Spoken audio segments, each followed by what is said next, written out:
नमस्कार, मी सौ अंजली नितीन रेहनकर। मी 2016 ते 17 मध्ये पोटनिवडणुकीमध्ये निवडून आलेली आहे आणि चांगल्या लीडनी निवडून आलेली आहे। मी नंतर 17 ते 22 पर्यंत मी होती, त्यामध्येही मी एकमेव भाजपची म्हणून निवडून आली आणि त्यातही मी सर्वात जास्त मताने निवडून आलेली आहे।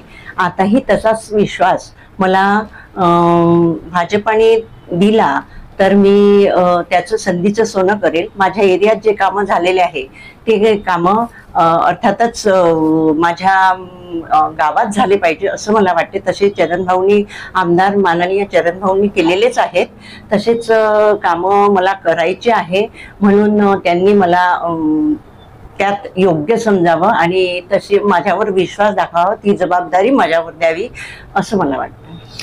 आपण पक्षाकडे उमेदवारी मागितलेली आहे, काय नेमकी समस्या आपल्याला आता दिसतं? तसं तर इथे सगळीकडे पूर्ण विकासाची धुरा चरण सिंग ठाकूर साहेब जे आहेत त्यांनी वाहून ते नेतच आहे, पण आपण 2 वेळा नगरसेवक राहिलेले आहात आणि आता सुद्धा अध्यक्षपदासाठी आपण मागणी केलेली आहे पक्षाकडे। तर काय सांगणार की कोणकोणती प्रमुख समस्या आहे आपल्या अद्यापही दिसतात? एक तर आरोग्य, सौंदर्यीकरण हे तर माननीय आमदार साहेबांनी केलेलंच आहे, तरी त्याच्यात भर म्हणून मी काही करायची आवश्यकता करेल।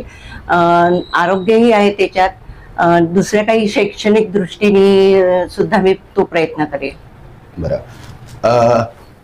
चॅनलच्या माध्यमातून आपल्याला जी जनता जी काटोलकर आपल्याला बघत आहे, काटोलची जनता बघत आहे, जर पक्षाने आपल्याला तिकीट दिली तर कशा प्रकारचं विकास त्यांना समोर दिसायला मिळणार आहे?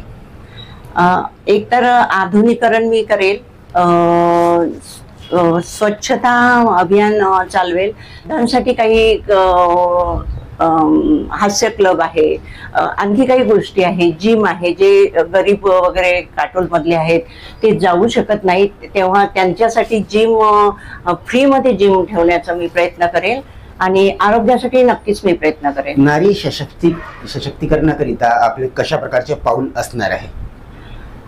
नारीसाठी मला लघु उद्योग, घरगुती ज्या छोटे बाळ असते त्यांचे त्या नाही जाऊ शकत बाहेर, त्यांच्यासाठी घरी काहीतरी व्यवस्था करेल की त्या दृष्टीने त्यांनी केलं पाहिजे ते काम। घरी राहून घरी लक्ष देऊन बाळाकडे लक्ष देऊन आणि तसंच बाकीच्याही ज्या आहेत मी समस्या आधी जाणून घेईल त्यांच्या आणि नंतरच सांगेल। जर मला पक्षाने तिकीट दिली तर मी smart city, Katol smart city हे बावनकुळ्यांचं स्वप्न आहे, तसंच आमच्या आमदार साहेबांचंही स्वप्न आहे, ते मी पूर्ण करण्याचा प्रयत्न करेन जर त्यांनी मला योग्य समजले बीजेपीच्या नगर अध्यक्षासाठी, तर नक्कीच मी हा प्रयत्न करेल।